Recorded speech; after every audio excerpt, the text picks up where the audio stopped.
오늘은 성탄입니다.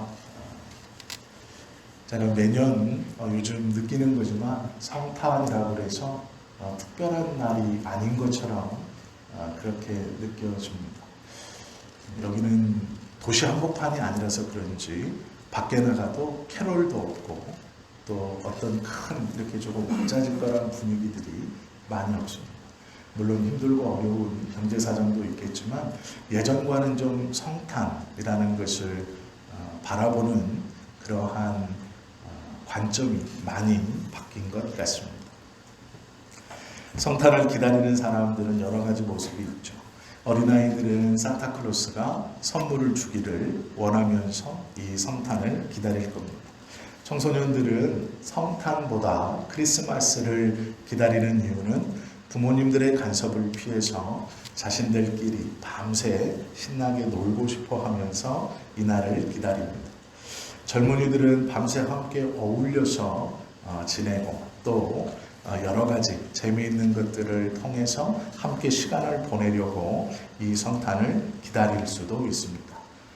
장사하시는 분들은 이 성탄이 대목이어서 이 성탄에 사람들이 많이 왔다 갔다 하고 또 소비를 하니까 이것을 통해 한몫 단단히 붙들어야겠다라고 생각하는 분들도 있을지 모릅니다. 백화점과 쇼핑몰은 성탄이 대목입니다. 많은 사람들이 몰리고 또 많은 것들을 사가고 서로 축하하는 선물들을 구입하기 위해서 백화점과 쇼핑몰은 하루 종일 사람들로 붐비는 것이 이 성탄의 모습입니다. 옳고 그름을 떠나서 예수님이 누구인가를 알지 못하는 사람들은 성탄을 이런 모습으로 기다립니다. 선물을 받는 날, 친구들과 어울려 하루 외박하며 노는 날, 또 클럽이나 여러 곳에 가서 파티를 열고 즐기는 날, 사람들이 많으니 벌지 못했던 여러 물건을 팔아 벌어들이는 날, 쇼핑몰과 백화점에 가서 평소에는 사지 못했던 것들을 좀 구입하는 날, 아니면 그것들을 구경하고 그 사람들의 인파 속에서 함께 어울려 시간을 보내는 날, 여러 모양으로 이 날을 기다리고 또 이 날을 보내고 있습니다. 우리가 즐겨 부르는 고요한 밤 거룩한 밤이라는 이 찬송가가 백화점에서 일하는 직원들에게 가장 듣기 싫은 곡 1위랍니다. 2위가 누돌프 사슴코, 3위가 징글벨이었습니다. 우리는 찬송가로 부르지만 세상의 사람들은 분위기를 위해서 이 고요한 밤, 거룩한 밤을 계속 틀어놓고 그곳에서 일하는 직원들은 그것을 찬송이 아닌 들려지는 노래로 듣기에 얼마 지나지 않아 그것이 듣기 좋은 캐롤이 아니라 소음으로 바뀌어서 가장 듣기 싫은 첫 번째 노래, 그리고 두 번째, 세 번째 노래가 되는 것이죠. 2000년 전 이 땅에 오신 그리스도가 누구인가 라는 것을 알지 못하면 이러한 모양으로 성탄을 보내게 됩니다. 정확히 말하면 크리스마스를 보내게 되는 것이죠. 구주가 탄생하심은 노래로 할 수 없는 감격이고 너무도 귀하고 복된 사건입니다. 오늘 우리가 함께 보시는 이 본문과 또한 우리가 잘 알고 있는 예수님께서 이 땅에 오심에 대한 누가복음의 이야기를 읽어보면 그 예수님이 어떻게 이 땅에 오셨고 무엇을 위해 오셨고 또한 그 예수님이 어떻게 사셨는가에 대해서 우리가 분명히 알 수 있죠. 요셉과 마리아는 결혼하여 아이를 가지고 있었습니다. 그런데 놀랍게도 요셉이 결혼하여 마리아와 동침하기 전 이미 처녀였던 마리아가 아이를 가지고 있다는 소식을 듣게 됩니다. 요셉은 이 마리아에게 불이익이 돌아가지 않도록 그것을 가만히 묻어서 조용히 이 혼인을 끊고자 했습니다. 천사가 나타나 그 아이가 어떻게 생긴 아이인 것을 설명해 주었고 요셉은 그 믿음으로 마리아와 혼인하였습니다. 아이가 태어날 때쯤 로마의 황제 아우구스투스는 자신들의 속국 모든 나라에게 명령을 내립니다. 호적을 다시 하여라. 인구 조사를 해야 하겠다라고 말합니다. 이들은 나사렛이라는 동네에서 거주하다가 베들레헴으로 올라갑니다. 베들레헴은 예루살렘의 수도입니다. 이렇게 보시면 됩니다. 우리나라가 다른 나라의 지배를 받는 속국이 되었습니다. 그런데 얼마 지나지 않아 우리나라를 지배한 그 나라에서 우리나라에 명령을 합니다. 너희의 인구를 파악해야 할 것 같으니 태어난 곳, 호적을 할 수 있는 곳에 가서 출생 신고를 해라. 그러면 우리는 다 어디로 갈까요? 서울로 몰려들 겁니다. 그것과 같은 것입니다. 나사렛에서 살다가 예루살렘의 수도인 베들레헴으로 가는 이유는 이스라엘 백성들에게는 우리보다 더 당연한 것입니다. 왜 그러냐면 이스라엘 백성들은 하나님의 성전이 있는 예루살렘을 자신들이 살고 싶어 하는 땅, 그리고 앞으로 그 성전과 가까이 살아야 하는 땅으로 마음속에 생각하고 있었습니다. 그들은 형편과 상황이 좋지 못해서 예루살렘에서 살지 못하고 예루살렘에서 멀리 떨어진 곳에서 살지라도 성전이 가까이 있는 그 예루살렘에서 살기를 열망했습니다. 이스라엘 백성들은 모두 다 성전을 중심으로 하나님이 임재하시는 그 성전과 가까이 사는 것을 복이라고 생각했습니다. 이때 로마의 황제 아우구스가 명령을 합니다. 호적을 해라. 너희의 적을 두고 싶은 곳에 가서 신고를 해라. 모든 이스라엘 백성들은 대부분 다 예루살렘으로 몰려듭니다. 왜요? 내가 직접 살지 못하지만 나의 적, 내가 태어났다, 내가 이곳에 있습니다라고 하는 것은 성전이 있는 예루살렘에서 출생신고를 하고자 하는 마음이 강했기 때문이죠. 요셉과 마리아가 예루살렘 출신인지 아닌지는 모릅니다. 성경은 그렇게 가르쳐주고 있지 않습니다. 그러나 성경을 가만히 읽으시면 이 호적하라라는 이 기간 동안 많은 유대인들이 예루살렘으로 몰려들었고 예루살렘은 빈방 하나가 없을 정도로 외부에서 호적하려고 모여든 사람들로 가득 차 있었습니다. 도시는 아마 북적댔을 것입니다. 예루살렘에 사는 사람은 물론이요, 예루살렘에 살지 못해도 성전 가까이 자신의 호적을 두고 싶은 나의 적이라도 내가 태어났다라는 것만으로도 예루살렘, 특별히 예루살렘의 수도인 베들레헴, 하나님의 성전과 6km밖에 떨어져 있지 않아요. 하나님의 성전이 저 멀리 6,000m 언덕 위에 보이는 것, 자세히 또렷하게 보이진 않지만 베들레헴에서 하나님의 성전을 바라보면 저 눈앞에 잡힐 듯이 보이는 그곳, 예루살렘의 수도인 베들레헴, 그것으로 몰려 들어가 호적하기를 원했습니다. 요셉과 마리아도 마찬가지입니다. 아마 많은 사람들이 요셉과 마리아처럼 베들레헴으로 호적하기 위해 예루살렘의 수도로 모여들고 있었을 것입니다. 그때에 뱃속에 있는 아이가 나올 것만 같습니다. 여기저기 방을 얻기 위해서 돌아다녔지만 빈 방이 없었습니다. 그리고 그 사정을 딱하게 여긴 여관 주인이 마구간이라도 괜찮은가, 짐승우리라도 괜찮은가 묻고 그곳에서 우리가 다 아시는 것처럼 아기 예수를 해산하게 되어 포대기에 싸 짐승의 말구유통에 놓았습니다. 그것이 예수님의 탄생입니다. 하나님의 아들이면 왕의 아들로 오셨어도 될 것이고, 그것이 아니면 혈통이 좋은 제사장의 맏아들로 오셨어도 좋았을 것입니다. 그러나 예수님은 그렇게 오지 않으셨죠. 특별히 누가는 예수님께서 그 초라한 짐승우리에 오셔서 짐승의 먹이통에 누였다는 것을 3번이나 강조합니다. 그리고 분명히 예수님께서 이 땅에 오신 이유를 말씀하시죠.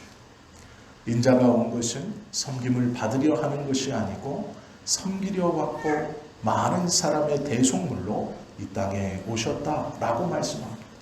의인을 부르러 온 것이 아니요 죄인을 불러 구원시키기 위해 이 땅에 오셨다라고 말씀하십니다. 화려한 왕궁의 귀족이나 왕의 자제로 와서 많은 경배와 존경을 받아도 되었고, 가문과 이름 높은 제사장의 맏아들로 와서 하나님께 선택되었다라는 신적 권위를 마음껏 태어나면서부터 혈통적으로 주장하셔도 되었을 것입니다. 그러나 그렇게 하지 않았죠. 낮고 천한 사람들이 꺼리는 것, 그들도 그렇게 이 땅에 오지 않는 짐승우리에서 그는 태어나셨고, 또한 그곳에서 자신의 삶을 출발시키셨습니다. 그리고 그 출발처럼 평생 가난한 자와 병든 자와 압제된 자와 고아와 과부를 위해서 하나님의 나라를 전파하셨고, 또한 돌아가실 때도 그렇게 낮고 천한 모습으로 돌아가셨습니다. 이것이 예수 그리스도입니다. 이 모습을 빌립보서 2장에서 6절부터 8절의 말씀에 이렇게 표현하죠. 그는 근본 하나님의 본체시나 하나님과 동등됨을 취할 것으로 여기지 아니하시고 오히려 자기를 비워 종의 형체를 가지사 사람들과 같이 되셨고, 사람의 모양으로 나타나사 자기를 낮추시고 죽기까지 복종하셨으니 곧 십자가에 죽으심이라. 예수님의 오심과 그의 사심과 그의 죽으심 모두 낮고 천한 자들의 모습보다 더 비천하고 더 낮으며 더 헌신적인 모습으로 살아오셨고 살아가셨다는 것을 우리는 보게 됩니다. 성탄은 이런 날입니다. 이 예수님이 이 땅에 오심을 축하하며 우리의 구원으로 인하여 기뻐하는 날이죠. 오늘 본문에 보시면 우리가 꼭 하나 생각해야 할 것이 있습니다. 6절의 말씀을 보면 그는 근본 하나님의 본체시나 하나님과 동등됨을 취할 것으로 여기지 아니하셨다라고 말씀합니다. 여기서 기록되어져 있는 취하다라는 말은 손으로 꽉 붙들고 놓지 않았다라는 뜻입니다. 이 본문의 말씀은 낮고 천한 것을 붙들고 놓지 않았다라는 뜻입니다. 예수님이 이 땅에 오셔서 살아가시는 첫 번째의 모습은 낮고 천한 것을 꽉 붙들고 놓지 않았다. 낮고 천함이 누가 강제로 시킨 것이 아니고 어쩔 수 없이 하는 것이 아니고 내가 맡겨진 것이기 때문에 할 수 없이 하는 것이 아니고 그 낮고 천함을 손으로 꽉 쥐어 놓지 않았다라는 뜻입니다. 우리의 구원을 위해서 예수님은 이 땅에 오시며 그의 손에 낮고 천함을 쥐시고 그가 죽으실 그날까지 이 쥐신 낮고 천함을 놓지 않으셨다라고 예수님이 오신 첫 번째 이유를 말씀하고 있습니다. 이 꽉 쥐고 있는 낮고 천함, 예수님이 쥐고 계시는 이 낮고 천함을 통해 우리는 구원을 얻었고 우리는 나음을 얻었고 우리는 새로운 생명을 얻게 되었습니다. 예수님께서 손에 쥐고 놓지 않으신 그 낮고 천함이 오늘 이 성탄의 아침 그것을 기억하며 우리가 함께 예배할 수 있는 이유입니다. 또 우리에게 베풀어 주신 놀라운 구원의 출발입니다. 낮고 천함을 꽉 쥐시고 놓지 않으신 그 예수님의 쥐심은 우리를 사랑하셔서 우리를 구원하시기 위해 십자가를 지실 때까지 그 손을 놓지 않으신 것이죠. 예수님이 꽉 쥐고 계셨던 낮고 천함을 십자가에서 다 이루셨다라고 말씀하실 때 놓으신 것입니다. 죽음 직전 우리들의 모든 죄를 사하시고 하나님 앞에 선택된 우리 모두를 부르시고 우리의 구원이 완성된 그 십자가상에서 돌아가시기 직전 그분이 직접 다 이루었다 하심으로 그가 평생 쥐고 있던 손으로 움켜 쥐고 놓지 않았던 그 낮고 천함이 놓아졌다라는 것이죠. 이것이 예수님의 삶이고 이것이 성탄의 출발입니다. 우리는 응당 기뻐해야 하는 날임에 분명합니다. 그러나 오심을 기억하면서 또 그분이 우리에게 베풀어 주신 이 놀라운 사랑을 우리는 또한 기억해야 합니다. 그분이 꽉 쥐고 계셨던 우리의 낮아짐과 우리의 천함으로 우리가 하나님의 아들이 되는 놀라운 은혜를 입어 하늘로 올라가게 된 것이죠. 하나님께서 우리를 보고 꺼리낌 없이 너는 나의 아들이다, 내가 너를 선택했다라고 부르신 것은 예수님께서 우리의 낮고 천함을 붙들고 십자가에 달려 죽으셨기 때문이며 그 이후 다 이루었다 말씀하시며 우리를 그 낮고 천함에서 자유롭게 해 주셨기 때문입니다. 사람들은 자기의 권리를 포기하려고 하죠. 양보하려고도 안 합니다. 제가 택시를 타려고 막 손을 흔드는데 택시기사님하고 저하고 눈이 마주쳤어요. 그래서 택시가 옵니다. 탈 준비를 하죠. 딱 섰는데 다른 분이 탁 타고 문 딱 닫아버리면 기분이 확 상합니다. 나하고 눈 마주쳤는데 나도 급한데 그것 하나 양보 못하는 게 우리죠. 나하고 눈 마주쳤는데 분명히 저 기사님 나 보고 왔는데 내가 손을 들어도 누군가 뒤에 탁 타고 문 닫아버리면 화가 확 납니다. 우리는 그것도 양보 못하는 사람들, 그것도 너그럽게 볼 수 없는 사람들, 그 눈 마주침이 내 권리라고 생각하죠. 내 것이라고 생각하죠. 우리는 그런 사람들입니다. 그런 우리들을 위해서 예수님이 꽉 붙들고 계셨던 것이 우리의 그런 천함이고 우리의 그런 낮음이고 우리의 그런 연약함이십니다. 낮은 자로 오신 예수님께서 이 땅에 오실 때 아무것도 아닙니다. 예수님이 하나님과 동등된 것이나 예수님이 이 땅에 오실 때 예수님의 고백은 나는 아무것도 아닙니다. 나는 아무것도 아닙니다. 성부여 당신의 뜻이 이들의 구원에 있으니 나는 아무것도 아닙니다.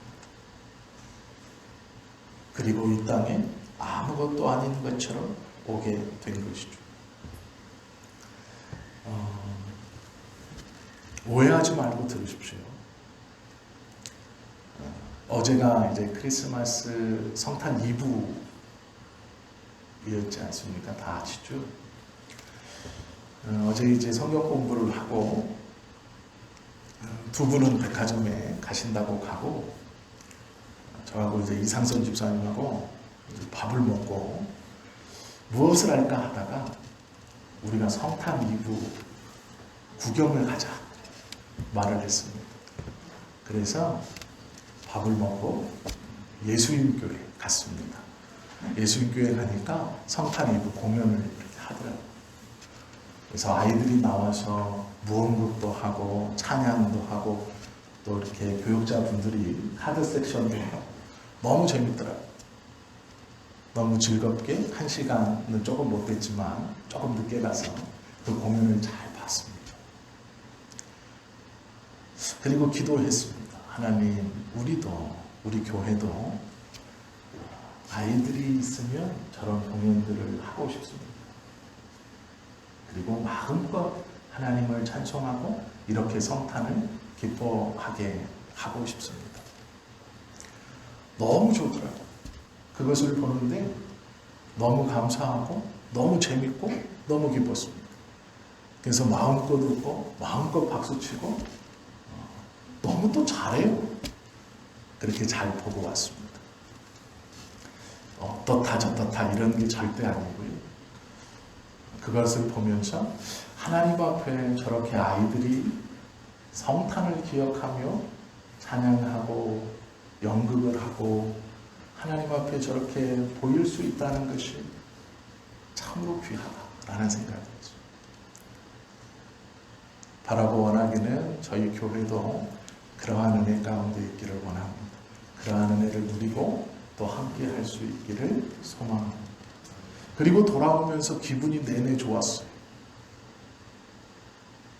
거기에서 뒷길을 따라 쭉 걸어오는데 집사님하고 참 즐거웠습니다. 기분이 너무 좋더라고요. 그래서 이제 교회에 왔죠. 그리고 말씀을 준비했습니다.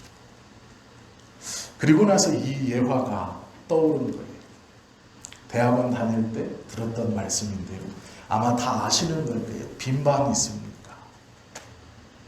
저희 또래는 다 압니다. 왜냐하면 저희가 중학교, 고등학교 때는 성탄이 되면 꼭 이 빈방 있습니까를 공연했어요. 학생들이.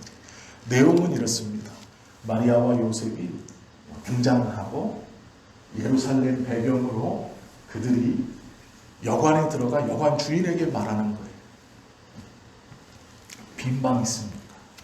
그러면 여관 주인이 없어요 이렇게 말하다가 예수님이 태어나고 동방 박사들이 와서 경배하고 뭐 그런 이야기예요. 이게 빈방 있습니까? 라는 연극입니다. 아마 많이 해보셨고 또 보신 분도 계실 겁니다. 그런데 이 빈방 있습니까의 내용이 바뀌는 계기가 있습니다. 원래는 성경과 똑같은 내용인데 이 빈방 있습니까가 바뀝니다. 어디에서 바뀌냐면 미국의 한 작은 시골 마을에서 바뀝니다. 크리스찬 초등학교에서 이 빈방 있습니까를 보여드리려고 성탄 이브에 보여드리려고 아이들을 모집해서 연극을 준비했습니다. 그런데 이 학교에 초등학교 4학년 남자아이인 랄프라는 아이가 있습니다. 이 랄프라는 아이는 정신지체가 있었습니다. 그래서 연극을 하는 다른 아이들처럼 정확한 대사나 또 활발한 이 연극을 하지 못했습니다. 그런데 이 랄프가 연습할 때마다 찾아와서 선생님에게 자기도 연극을 좀 참석하게 해달라고, 자기도 연극을 하고 싶다고 사정을 했습니다. 그래서 이 선생님이 랄프를 보면서 꼭 이 연극 가운데 이 랄프도 참석시키고 싶어서 무엇을 해야 되나 고민하다가 이 여관 주인의 역할을 맡겼습니다. 그때부터 랄프는 맹연습합니다. 대사는 3마디입니다. 방 없어요. 요셉이 물으면 방 없어요. 요셉이 또 물으면 방 없어요. 요셉이 물으면 방 없어요. 이 방 없어라는 똑같은 대사를 3번만 하면 되는 것이죠. 그래서 이 선생님이 랄프에게 랄프야 방 없어요. 방 없어요. 방 없어요만 하면 된다 라고 했습니다. 랄프는 자기가 이 성탄 연극을 하게 됐다는 것을 동네방네 자랑하고 다녔습니다. 나도 연극에 나간다. 나도 주인공이다. 나도 예수님이 오시는 그 연극에 함께 한다라고 자신의 부모님뿐 아니라 온 동네방네 소문을 타고 다녔습니다. 랄프가 어떤 아이인지 알았던 온 동네 사람들은 랄프가 신나서 떠드는 그 성탄의 연극을 기대했습니다. 도대체 이 아이가 무슨 연극을 할 수 있을까? 드디어 성탄 당일이 됐고 초등학교 체육관에 온 동네 사람들이 모였습니다. 장기자랑 순서가 끝나고 찬송의 순서가 끝나고 이제 드디어 대망의 연극의 막이 올랐습니다. 마리아와 요셉으로 분장한 아이들이 무대에 올라와서 자신들의 대사를 하고 예루살렘으로 향해 가는 이야기를 시작하며 첫 번째 막이 끝났습니다. 두 번째 막이 열리고 드디어 랄프가 문 안쪽에 앉아 있습니다. 사람들은 랄프가 그 방 없어요 라는 말을 얼마나 잘하는지, 또 선생님은 옆에서 혹여 랄프가 그 말도 틀릴까봐 말을 전해주려고 숨어 대기하고 있었습니다. 요셉과 마리아가 연극의 대본대로 찾아왔습니다. 그리고 요셉과 마리아가 이렇게 말합니다. 이 사람이 곧 아기를 낳으려고 하는데 빈 방 하나 내줄 수 있나요? 랄프가 대답했습니다. 방 없어요. 요셉과 마리아는 또 이렇게 말합니다. 제발 부탁입니다. 이 추운 날씨에 임산부를 데리고 어디로 가란 말입니까? 곧 아기가 나올 것 같습니다. 방 없어요. 이제 요셉이 한 번 더 간청하고 랄프가 방 없어요 하면 랄프 역할을 완벽하게 끝나는 거죠. 요셉이 다시 물었습니다. 도와주십시오. 제가 여러 곳을 가봤지만 이곳밖에 없습니다. 이곳에서도 쫓겨나면 아무데도 갈 곳이 없습니다. 어떡하죠? 이야기가 나오려고 합니다. 그리고 요셉의 역할을 했던 아이가 랄프를 쳐다봤습니다. 선생님도 잘하겠지 기대했습니다. 2번을 잘했으니 이제 방 없어요만 하면 됩니다. 그런데 랄프가 이렇게 말했습니다. 그러면요, 제 방으로 들어오세요.